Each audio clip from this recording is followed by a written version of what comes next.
డబ్బుల పంపిణీ, విచ్చలవిడిగా మద్యం పంపిణీ, పోలీసుల రాజ్యం చేసి గూండాగిరి దౌర్జన్యాలతోని ఇవాళ కూడా ఓటర్ల దగ్గరికి పోయి ఓట్లు అభ్యర్థిస్తూ సంఘ నాయకు కుల సంఘాల పెద్ద మనుషులను ఇళ్లలో పోయి కలుస్తూ ఈ ప్రాంతంలో గతంలో ఎన్నడూ జరిగిన రీతిలో ఎన్నికల వాతావరణాన్ని కలుషితం చేస్తున్న మంత్రి వివేక్ గారు.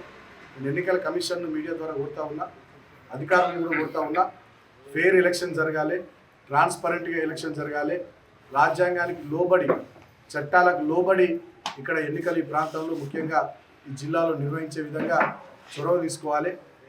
రేపు కూడా నేను పోలీసులను కోరుతా ఉన్నా, మా అభ్యర్థులకు కంపల్సరీ ప్రొటెక్షన్ ఇవ్వాలి. ఫెయిర్గా మా వాళ్ళు అదేవిధంగా ప్రజలు రేపు ఓటింగ్లో పాల్గొనేటటువంటి ప్రశాంతమైనటువంటి వాతావరణం జిల్లాలో కల్పించాలి.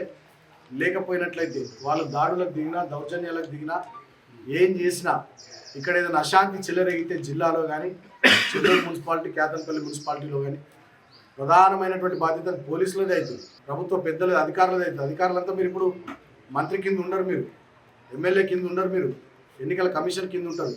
మీరు మర్చిపోయారు, సోయి తప్పిరు అధికారులు, పోలీసులు అధికారులు మీరు సోయి తప్పి కాంగ్రెస్ పార్టీ కార్యకర్తలు అయిపోయారు జిల్లాలో.